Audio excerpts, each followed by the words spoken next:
Greetings, Mark. Salutations, Joe. How are things today? Things are going well. So I was thinking a little bit about what question to ask this week, and I'm going deep again, I guess, or maybe weird. No, deep, I think. So I'm thinking about like the first time that I read from a book to someone else. And I'm wondering when that was for you, and if you remember what the book was. I mean, I'm assuming you read to your daughters, but did you read to someone before that and keep it PG? I'm a little embarrassed to answer that, but I will answer it because this, as we've established, this is an honest podcast, an honest and open podcast. The first time I recall reading to someone was to my wife. Wow. Early in our marriage, and the reason I'm embarrassed is because I remember it was Sidney Sheldon, which is not somebody that I normally read. Okay. But that was the choice. And what book? Do you remember? No, I don't remember. I don't actually know any of Sidney Sheldon's books. And how did that go? With all due respect. That's so. I hit gold here. I think I tapped into gold unintentionally, but it's awesome. You know what? I don't think we repeated the experiment very often. And then fast forward, and then I read to my daughters every single night from early on in their lives, far before they could understand, until they were probably 12 or something. Wow. I read every single Harry Potter to them, every single Dr. Seuss, and I loved doing it. And I can believe that. And my one daughter is working with kids now, and she told me the other day that she is now reading to those kids, and they tell her that she's good at it. So, well, she learned from the best. There we go. Yeah. So yeah, what about you? Mine is really deep history. So I remember reading to my brother, and I even remember the book when I think I would have been maybe 4 or 5, and Mike was a toddler. It was a book called Look Out for Pirates. Look out for pirates. I'm fascinated. I've always been fascinated by pirates. It started early, probably because of that book. Yeah, and I don't think it went that well, though, because whenever I got close enough to the crib, because I would read to him in this crib, he would grab the book and throw it away. That guy. So I might not have been as good at it as you were, but I remember that. How come we haven't done a podcast about pirates yet? Oh, that's a good question. I don't know. But I was hoping that our guest might have an answer for this question as well. I have no doubt. Yeah. Catherine Fitzsimmons, welcome to the podcast. Welcome. Thank you. Hi, Joe and Mark. Nice to meet you. Yeah. So what books have you read aloud to people, and to whom? And your first time, that's what we're looking for here, was the first time you read to somebody. I'm sure I must have read a book to someone before this point, but the only distinct memory I have is reading to my daughter the same way that you read to yours, Joe. Yeah. And of course, even as a baby, loved reading to her, and she loved when I read to her. I think everybody loves that. Are there people who don't like to be read to? I don't know. I should hope not. I think it depends on the reader. That's true. Depends on the voice, depends on the reader. But yeah, I think it's a pleasurable experience. But I was just thinking about, for sure, all of us probably at some point in our scholastic careers had to read a passage from some kind of book to the rest of the class. And it's interesting to me that none of us mentioned that. Oh, yeah. True. I don't, I'd probably block that out of my memory. Yeah. I do actually vividly remember trying to read a passage of Romeo and Juliet to my grade 9 class, maybe grade 11. Anyway, and trying to do it like properly, and just the snickers and people like rolling their eyes. Oh, he thinks he's an actor. You know what? Yeah, that may actually be the first time I often chose writing fiction as homework if I had the option. And so I wrote some Star Trek fan fiction and then read a story to a grade 8 class. And I don't know how interested they were in this story, but the biggest laugh I got was when I accidentally pronounced Mr. Spock as Mr. Spick. They like that. Yeah. I do recall now, since you mentioned reading to classmates, when I was in high school, my freshman year, everyone in freshman year had to take this sort of intro to high school class for a semester. But for some scheduling reason, I ended up taking that class in the second semester of freshman year. So it was kind of an odd experience to be introduced to, the school I'd already been attending for 6 months. Yes. But one of the assignments was to write a poem. I can't remember the name of it, but it's based on, I think, Lewis Carroll did a poem in which each line starts with a letter that spells out your name. Oh, okay. And I was actually the first person to finish writing my poem, despite the fact that my last name has a Z in it. Oh, right. Yeah. Yep. And the fact that my first and my last name are 20 letters long. We were supposed to also include our middle names. But when I pointed out to the teacher that would make my poem 29 lines long, she said, okay, yeah, you can just skip your middle name. 20 is plenty. Now we have to ask if we may. What is your middle name? Elizabeth. Oh my God. That's a long name. That is and another Z? And another Z, yes. Yeah. Wow. Okay, so now we know your whole name now, Catherine Elizabeth Fitzsimmons. Why don't you tell us a little bit about who you are? So I am an author, a publisher with too many hobbies. I like doing art, baking, playing video games, reading, trying to learn some instruments. Basically, jack of all trades, I guess. So I started out self-publishing my first novel in 2010 and ultimately enjoyed the process of it enough that I decided to do it for other people. And so Brain Lag was born, and it's just grown exponentially, especially in the past 4 years since the pandemic. I'm sure that's entirely a coincidence.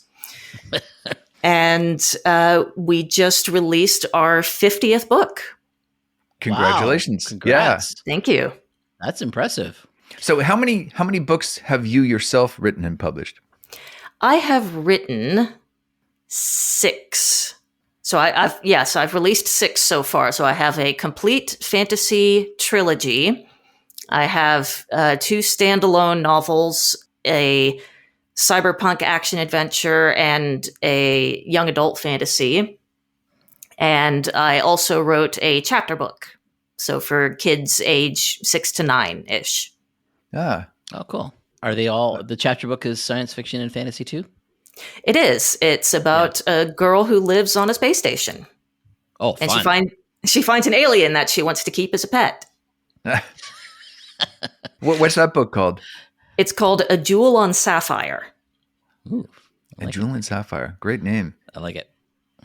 Now, Brain Lag, it's operating to considerable acclaim these days. I think, it's quite recognized. People have kind of, seen it coming now for years, and increasingly talk about it. And I see you guys you're getting reviews in the Toronto Star. So yes, how does it feel, and how is it going? It's going quite well. Like you said, there's a lot of people talking about it, and it always makes me happy to see when such conversations happen unprompted, which happened recently. I did a launch party in Toronto a couple weeks ago for the release of the 50th title for Derwin Mack, right? A longtime sci-fi author. This is his first collection of short stories. And someone who has reviewed favorably some of the books that I've published, as well as Brain Lag itself, was sharing photos from that on their Facebook page, and it just felt really great to see that, people sharing it and talking about it and saying nice things about it, and also seeing some of my authors chime in and say how happy that they are for me to be publishing them, which is a really great feeling. And I have to say too that because I'm starting to dabble in that myself, and you have been very generous in sharing your experiences with me and some tips and advice, and super appreciate that. But that to me tells me some of the the spirit behind Brain Lag. You guys are not only publishing great stuff, but you're also good people. Well, that's what I try for. And one of the things that I have learned going to a lot of conventions and selling books at festivals and things like that is that other authors are not competition. Mm-hmm. Yeah. Because readers will read their books as well as your books. And, sometimes your books aren't the right fit for a certain type of reader and another author's are. So, especially with, indie authors and small presses, we're all in it together, and it helps all of us to help each other succeed. Yeah, it's the old rising tide floats all boats, right? Exactly. So before we get into your choice of art, which you haven't told us yet via email or otherwise, so it's going to be a complete surprise, which we do sometimes in this podcast, and I always enjoy. So we don't actually right now we have no idea. Well, it's good because it forces me to come up with a truly creative question. Oh, your questions are always great. I don't know what the thing is. So yeah. Before we get to that, I wanted to ask a question that I've now completely forgotten since I started to pose the question. What's your favorite color? Blue. No, wait. Ah! No. Ah! Okay, good. That was the Python test. We're calling that the Python test from now on. Yeah. Excellent. Well, you know what? I know it had something to do with publishing and running a publisher. Yeah. What the heck was it? Well, we'll come back to it. Okay. Yeah. So initially, before we started recording, you asked, what's our preference, and we don't really care. It can be any kind of artwork. It can be any kind of thing in terms of an inspiration or something that drove you to do something artistically, something you just love and have always loved. It can be any of those things or all of those things. But I would encourage all of our future guests to think about that and say, okay, what do I really want to talk about? So I guess that's enough time to think about it. Catherine? So the simple answer would be video games. Okay. And in particular, Super Nintendo era Japanese role-playing games. Oh, wow. Okay. That is a complete first in this podcast. All right. Yeah. All right. That was why I was leaning towards this, because I suspected that would be the case. Yeah. Well, you're right. So what era are we talking about here? So this would be early to mid 90s. Okay. So the Super Nintendo came out in 1990, I believe. Okay, yeah. And then the next generation console from Nintendo came out in 1996. So it's games that came out in that period. Cool. And what are some of the titles? So I'm not particularly well versed in a lot of games. I never was able to play a number of different games, but the ones that were particularly special to me are Final Fantasy VI, Secret of Mana, and Chrono Trigger. Do you know any of them? Well, Final Fantasy is on my list of things that I'm going to check out, because apparently they've rebooted the whole thing. I'm on a PlayStation, so I need a PlayStation. So I've heard that the first one's called, is it Rebirth? Is that right? Remake. Remake and Rebirth are two parts of a complete remake of Final Fantasy VII, which was the first 3D Final Fantasy game. Gotcha. Okay, so you're talking just before that then. Yes. Okay. And what was the other one called? Chrono Trigger. Okay, I don't know anything. Joe probably doesn't know anything about Final Fantasy. You know what? I have Final Fantasy, but I've never played it. Oh, wow. Okay. Well, because I got Nintendo at one point thinking everybody's into all this gaming. I should probably give it a try. And then just never had the time or never made the time. Yeah. Sure. So, yeah. So, well, I'm excited because I spent the whole day. I'm not joking. I spent most of Sunday playing Baldur's Gate 3. So you've got me, Catherine. So I've heard very good things about Baldur's Gate 3. It's tremendous. It's a really great experience. If you play D&D, it's not a replication of D&D as an experience, but it's pretty close. That's what I've heard. I certainly know some people who have sunk many hours into it.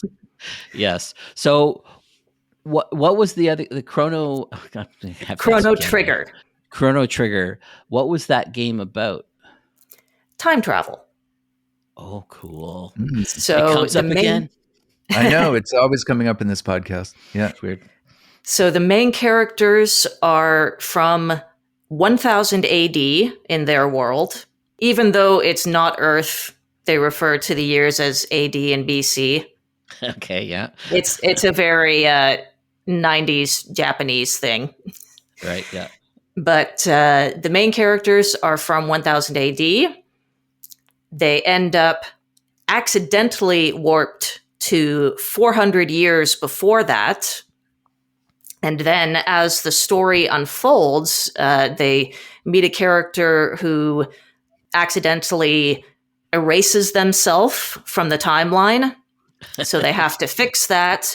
And the story just kind of moves along for the first little bit. And you're just kind of following these characters and, seeing where they're going before eventually you find out that there is this unspeakable, almost eldritch horror type monster that appears in 1999 AD, which basically destroys the world.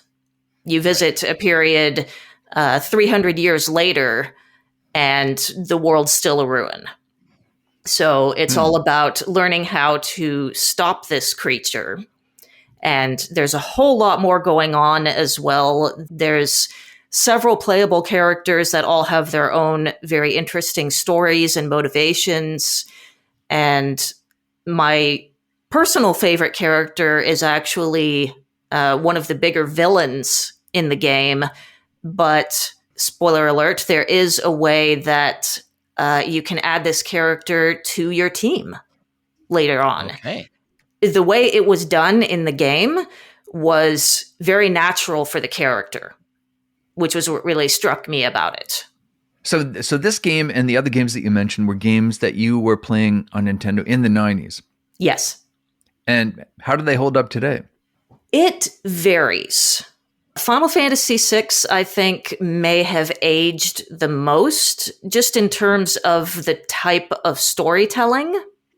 Mm-hmm. There's certain elements of storytelling that, again, very 90s Japanese anime style, which, just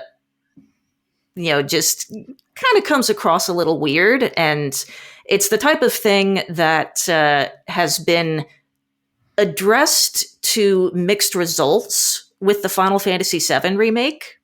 There's other little weird bits. There's a part in Secret of Mana in which you fight Santa Claus. He's possessed by a monster. So you have to fight him to free him. And again, this is a game that takes place not on Earth. So why Santa Claus is there in the first place, it's just some oddness. But right, yeah. In terms of the story, the gameplay, and particularly the music with these three games in particular, they're definitely still very strong and very emotional. Mm-hmm. Huh. Well, that's the thing about a game is you can, if you're really I think, imaginative and you're playing along as the character, you get involved with the story in a way that it's different from reading fiction. When you're reading fiction, it's possible to be one remove from the story. Yeah. And it's a bit harder when you're playing the game. But it depends Yes. on how well the story is told in both cases, I would say. Oh, yes, absolutely. Yeah. Because I know for a fact when I got to the last parts of Mass Effect 3, I got pretty verklempt. And that doesn't normally happen to me when I'm playing a game or reading a book or watching a movie. Especially in the case of games like Mass Effect or Baldur's Gate 3, in which the story is entirely shaped by your decisions as the player. Yeah. Really escalates it into a different level. I mean, like I said, in Chrono Trigger, there's this part where you confront this villain character and you can choose to fight them one last time or to say, no, I don't want to fight. And instead they join you. Wow. And having that kind of control over the story is what really makes video games more, well, it's more interactive and it makes you a part of the story, which to me is, one of the big appeals of video games as compared to, say, reading or watching TV. Personally, I find it like it's the video games are the most interactive. So I do find myself playing a lot of video games these days. That seems to be what I mostly want to do. And then I find fiction is probably reading is the next most interactive. Because I'm imagining it, right? Like I'm getting a lot of help from the author. They're giving me dialogue, they're giving me descriptions, but it's still happening in my head. And I think, Joe, you'd agree that's what you love about doing radio and audio, right? Like it's all happening in the listener's head. Yeah. And then I think TV comes kind of last in a sense, like because it's presented to you. But TV is in some ways the more relaxing because you don't have to do any work. You just got to reach for the chips. Yeah. You can just let it sort of wash over you and you just got to sit back and experience it. Yeah. Yes, I've actually fallen off of TV. Yeah. Especially in the last couple years, even movies and TV shows that I'm actually kind of interested in, I just can't make myself take that step to just sit down and watch it. And certainly video games, it's so much easier, okay, what happens next? Mm-hmm. Yeah, like you get an actual dopamine hit from video games. Yes. Yeah, like you get rewarded. Like, oh, you managed to finish that little quest. Well, guess what? This guy's going to give you this thing, and that's going to help you do the next thing. And like, oh, right. Yeah, good. Next thing, please. Yes. Weirdly, somehow I've missed this bandwagon because, I started to, play some games in high school, which would have been in the early 80s. And they were so primitive then, but I was super into them. Yeah. And then by the time, they became less primitive, then I was in university and working and stuff. And I guess, and more into writing and doing the creative stuff. So it never really kind of took with me. The only game that I ever played right from beginning to end was Half-Life. And I did super enjoy it, but then never get into anything else. So, but you guys are both big gamers. And you've just explained kind of what the appeal is, but you're also like hugely passionate about writing and publishing. Would you actually be working in the gaming industry if that were easier to do, more accessible than writing and publishing? So these days, working in the game industry has a lot of different levels to it, kind of like publishing does. I mean, there's small indie game publishers. There's even ways that you can make your own game entirely by yourself. There's one famous indie game that became immensely popular, and actually took this creator's career, into making AAA games and such. Undertale by Toby Fox. And it's just a little indie game. It's like $10. I unfortunately still haven't gotten around to playing it yet, but it's, supposedly a very heartwarming story and really charming music. Music is definitely a big appeal for that game. And also for me in particular, music is a big thing for the games that I play. So it's a matter of, back to your question, would I be working for a AAA game studio, making these hundreds of $1 million games? Probably not. I'd probably still be more in the indie side, either working with a small developer or possibly coding something myself. In fact, a number of years ago, I was approached by a group that made text-based games. And by a number of years ago, I mean 2010s. It was not that long ago. Mm-hmm. This group made all sorts of games in which it was mostly text-based, and basically they hire people out to write the stories, and you just write different paths. So, so-and-so happens. Now you can do A, B, or C. If you choose A, then this part happens. If you choose B, then this part happens, and so on. So that you end up with about, I think they said 50,000 words in total written.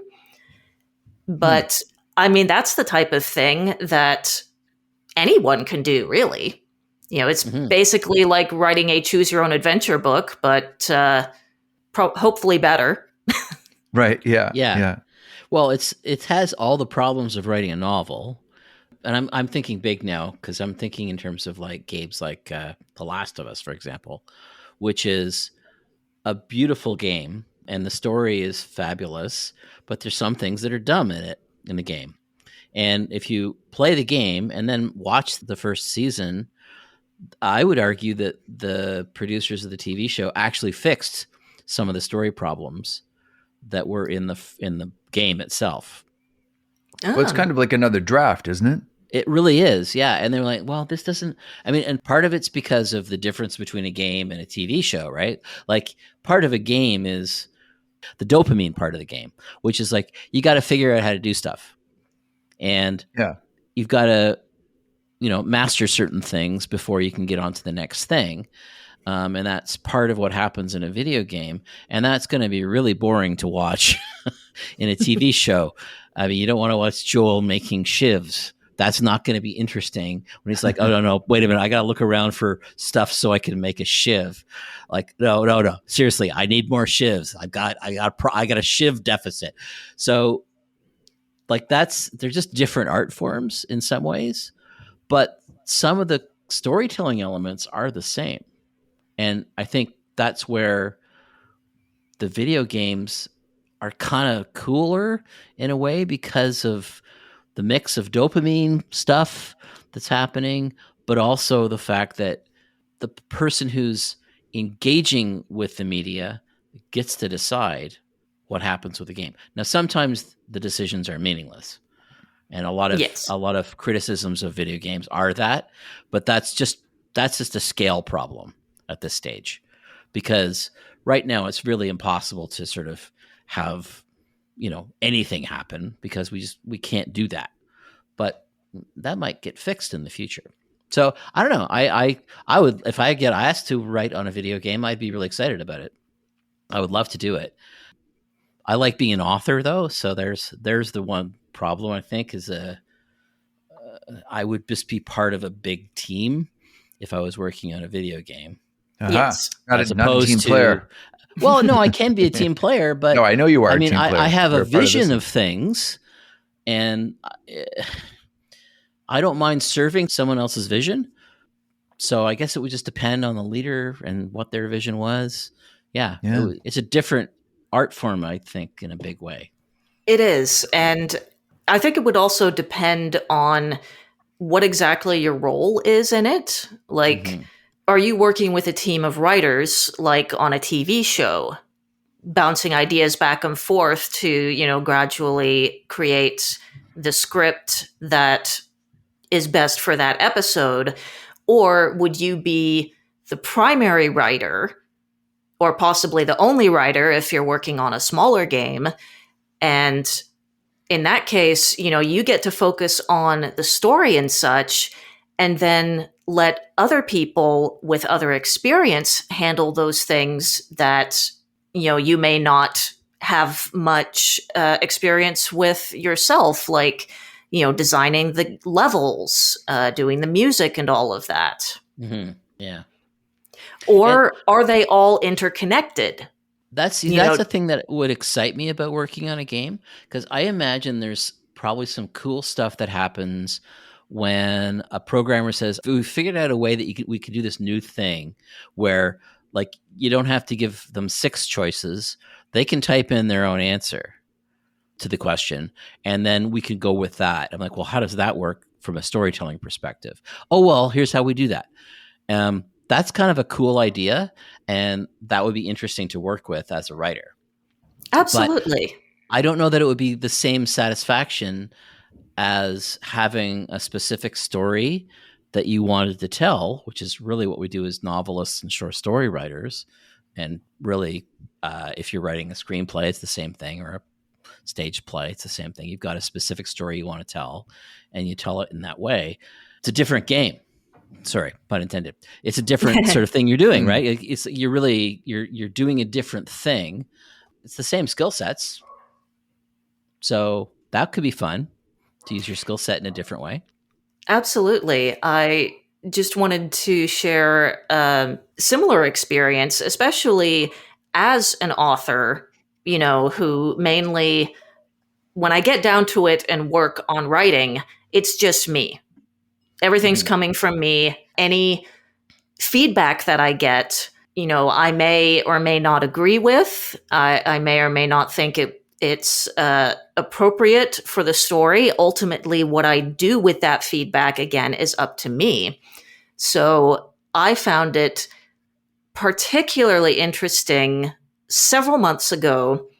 I'm part of a community of video game arrangement musicians. So they create their own covers of video game music every month. And I was approached to collaborate on a song from this one person who, they had a specific idea in mind when they started of what they wanted to do. And then they brought in me. I don't remember what my original role was supposed to be, possibly playing some piano for it. They also brought in a drummer, a guitarist, I think a bassist as well. And the collaborative process ended up just absolutely fascinating to me, because it ended up so different from the creator's original vision, and ended up something truly original to the entire group. So, like originally they were saying, I'd like to do 2 songs, one about this song and then another one about this song. And one of the people in the group, the drummer, I think, chimed in and said, well, why don't you combine them and do both? And then at some point, the idea of having vocals came in. And I offered to write the lyrics, and the guitarist ended up singing them, and just being able to insert my part into this process, but, still only having that small bit of control over it and seeing what formed as a result, I just found absolutely fascinating. And I would assume, especially if you have a small team, like an indie game developer, doing something like that, I imagine would be really interesting and satisfying to create. Yeah, I think probably the best thing I can think of is my first, well, I guess my second play. And so I wrote the script and I submitted it to a theater company, and they said, yes, we'd like you to produce it. And then, I got to meet the director, and I got to meet the actors, and that was it. I wasn't really part of what they produced, but I was so amazed by what they produced. They found all the funny moments, and they found a few more, and they found some things that I didn't even know that were in there. And like, it was a triumph because of them, I think, not because of what I wrote. I think it's what they brought to what I wrote that made it really cool. I wish I'd been able to be in the room a bit more, because I would have loved to see the process of how they got there. But it felt really cool to go, oh, well, that's how that works. It's not a single person sport. It's a team effort. Yeah, joy of collaboration. Yeah, exactly. And, being able to see how other people interpret your work, what they take out of it. Yeah, in real time. Yeah, like to actually see it on literally on stage. It's like, oh, wow, they got that. Wow, they really got that. They hit that real hard. So tell us more about your music, Catherine. How accomplished of a musician are you? Not very much. I just try to practice with a few instruments. I haven't done a whole lot in the past several months due to various reasons, not least of which being time. But I do like trying to learn piano, acoustic guitar. I've tried ukulele a little bit, which was a whole lot more fun than I was expecting. So I'd really like to get back to that. And I've also tried an ocarina. But okay, what's an ocarina? I don't know what an ocarina is. It is a 12-hole woodwind instrument, just about the size of maybe a potato. Okay. So it's really, really not very big. It's not what I was expecting. Yeah, it's a very classic instrument is all I was going to say. There's been examples of ocarinas or ocarina type instruments going back into BCE era. Wow. So you were not a person content to sit on your laurels. You write, and then you're like, okay, that's not enough. I'm going to start a publishing company. And then you're not content to settle with one instrument. You have to learn a multitude. Does this carry through to your whole life? Yeah, I suppose so. I mean, like I said, I do art, I bake, I play video games. I'm interested in so much. And even within those categories, like lately, I've been watching some art collection videos on YouTube, and it's making me want to do more media. I want to paint again. I want to play with oil pastels. I have charcoal and markers and sumie and so many different media that I love playing with and just don't end up having much time to do so. Mark and I were corresponding about this briefly the other day, that one life is not enough. It really isn't. We really need, you need several lifetimes to do everything that you want to do. Exactly.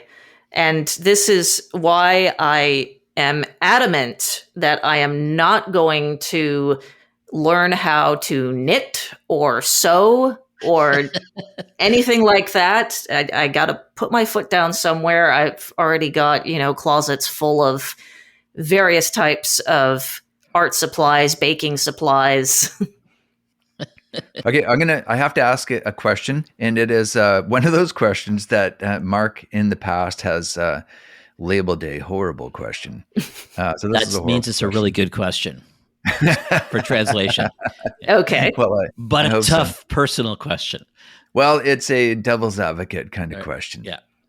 That because we were talking about games, and we're also talking about all the things that you want to accomplish in your life and all the things that you do. And part of the reason that I would like to play games, part of the reason that I don't, is because I take that time and apply it to other things. Is there any part of you guys that thinks that playing these games, what you did most of today, Mark, was a waste of time?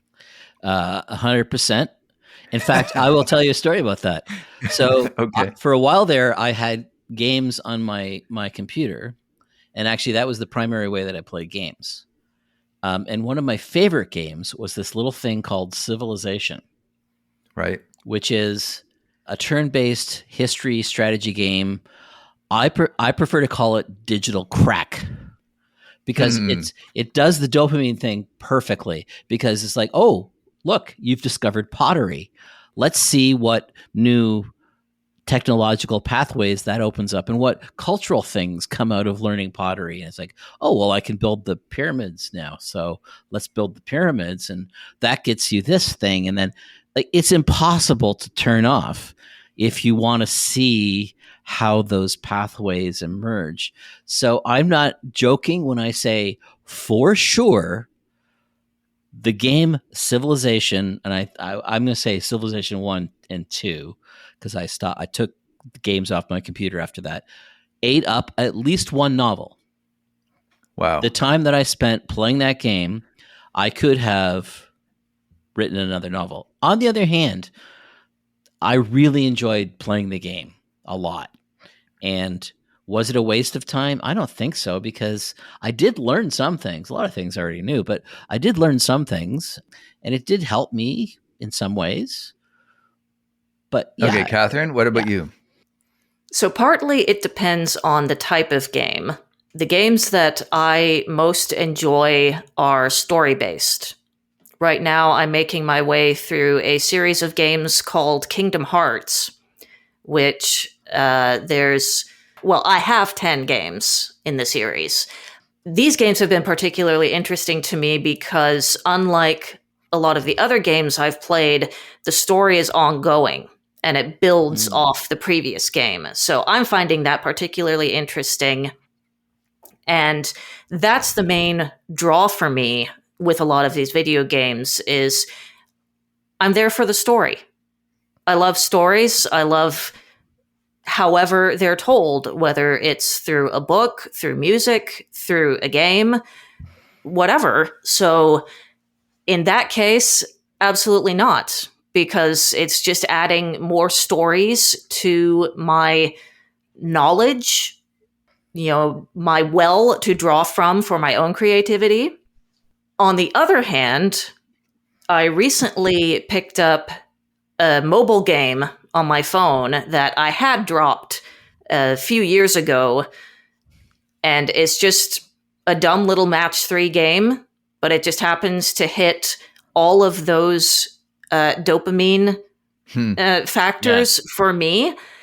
And I do think a bit of that is a waste of time doing that instead of taking in like an actual story in a video game or, reading a book or whatever.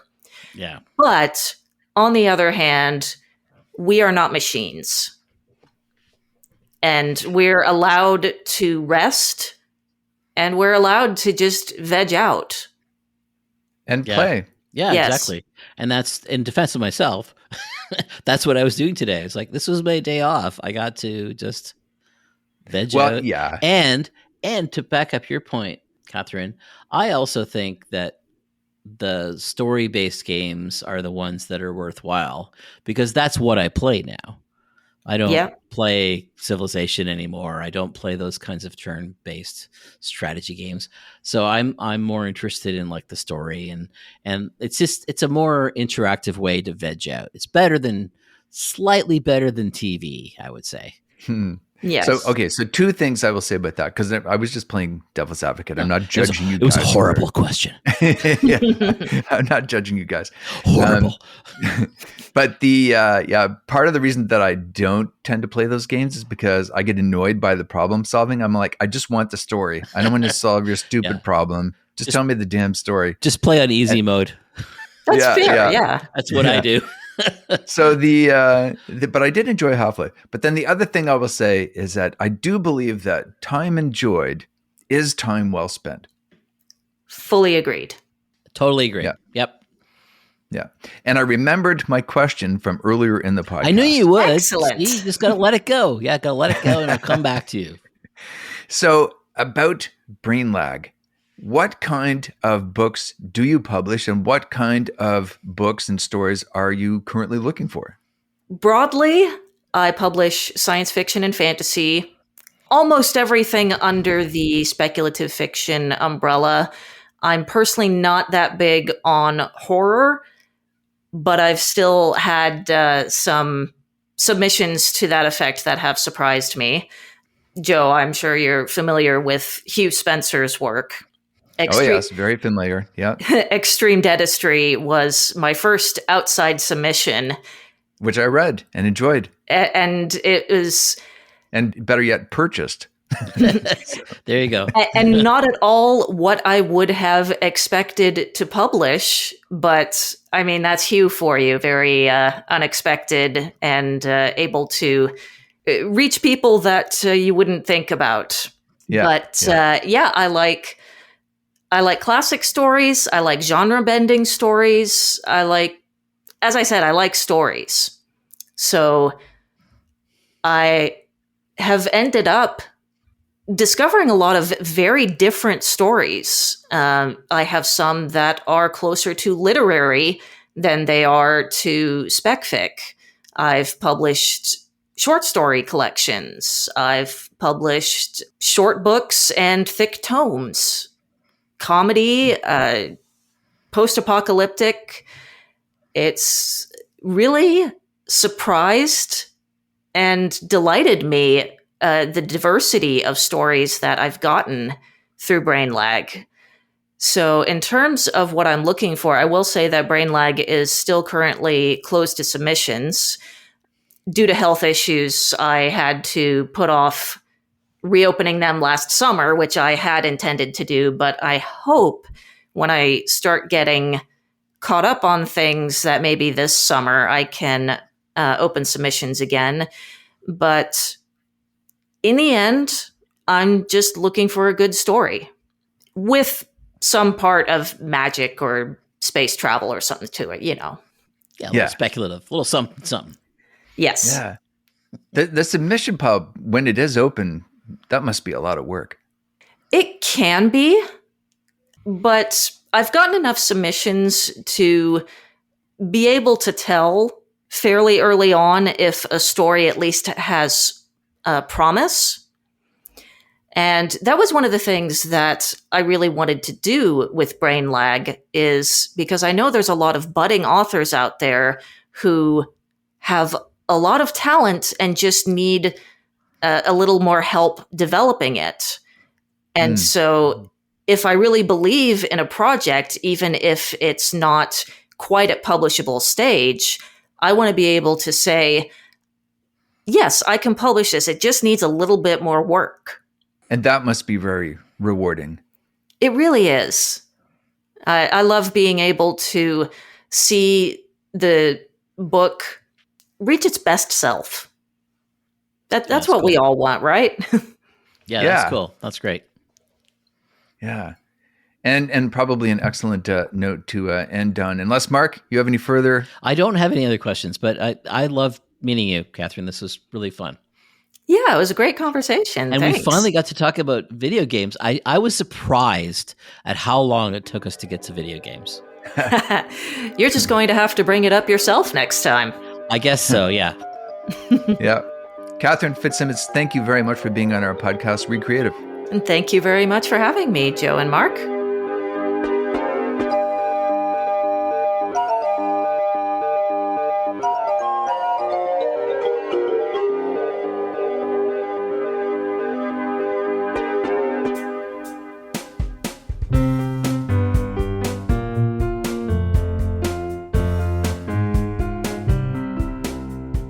Recreative is produced by Mark Rayner and Joe Mahoney. Technical production and music by Joe Mahoney, web design by Mark Rayner. Show notes and all episodes are available at recreative.ca. That's re-creative.ca. Drop us a line at joemahoney@donovanstreetpress.com. We'd love to hear from you. Thanks for listening.